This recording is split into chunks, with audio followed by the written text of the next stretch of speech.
Hello, my name is Cheryl from Compass for Your Life, and I'm going to be talking about MSG today. My husband has what we call an allergy, but there are some things with semantics there that they say that it's actually not an allergy, it's more of an intolerance. Really don't care. If you're suffering, you're suffering. He has vision issues where his pupils become very, very pinpoint. His hearing, he has issues with ringing in his ears and sort of a rushing noise, and noises really, really bother him. He gets like chest palpitations. His face gets like waxy and sweaty. He just feels wretched. And then that progresses into he has digestive issues. His stomach kind of feels rumbly, and then he has diarrhea, and then into the next day he has lots of fatigue, a metallic taste in his mouth, and then his kidneys feel like he's been kicked by a mule, he says. So we've just learned that there are certain things that we need to stay away from. Years ago, apparently there was some kind of a setup for MSG and the labeling. If it's pure 100% MSG, then it has to be labeled MSG. But if there is a smaller level of that, it can be categorized under a different name. Hydrolyzed is another code word for MSG. It tends to be in just about everything savory, and now it's moving into sweet. Used to be, they called it Chinese restaurant syndrome because that umami flavoring and forgive me if I mispronounced umami, but it's in Chinese food because of the soy sauce and the fish sauces and that type of thing. Initially it was discovered that from seaweed.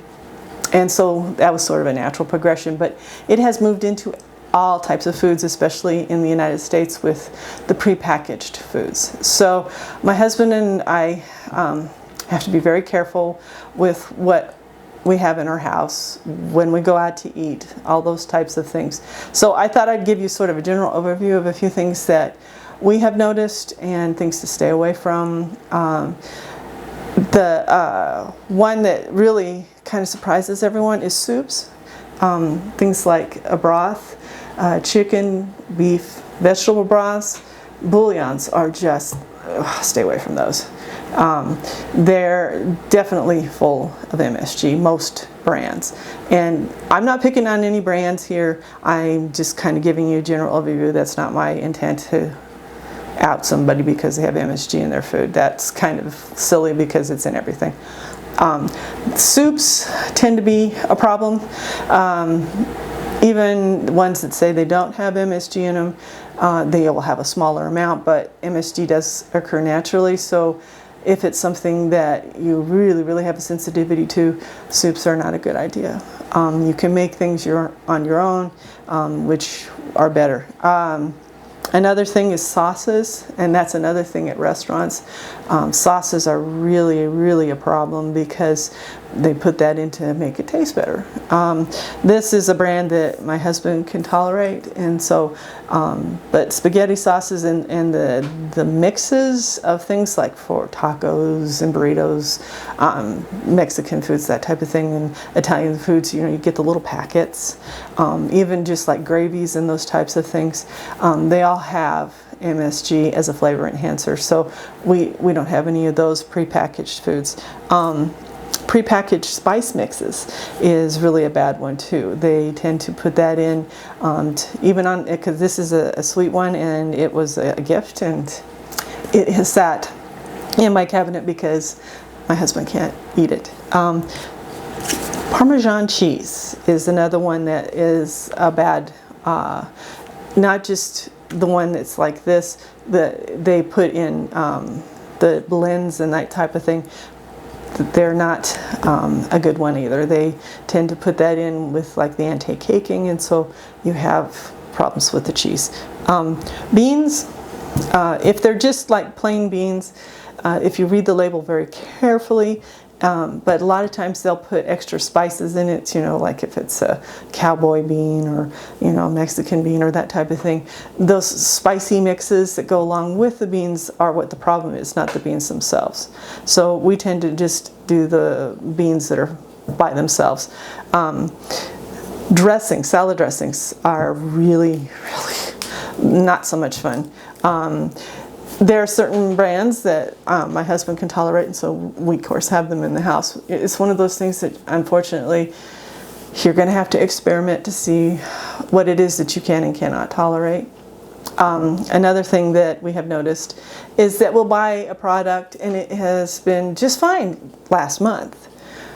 They've done some kind of change in the recipe, and so it's something that bothers you again. So then we have to go through and figure out what it is, and we do that with the process of elimination. If we've kind of go back and what did we have the last couple of days, and go through the list and see if there's anything that's either new, or I go through the list of the foods that I've actually put in things and see if someone has added in the last few months into their recipe.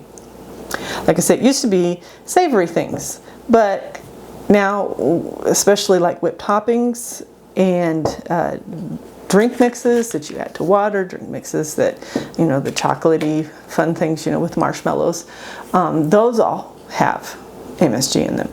And it's starting to move into that a great deal more because they're trying to make a profit, which I have no issue with. But if you have a problem with a intolerance, it is something that you need to watch out for. I will see if I can kind of get a list together and put it on my blog so that you can have that to look at. But my general tips are: stay away from anything that says hydrolyzed, spices, and anything that is a prepackaged mix.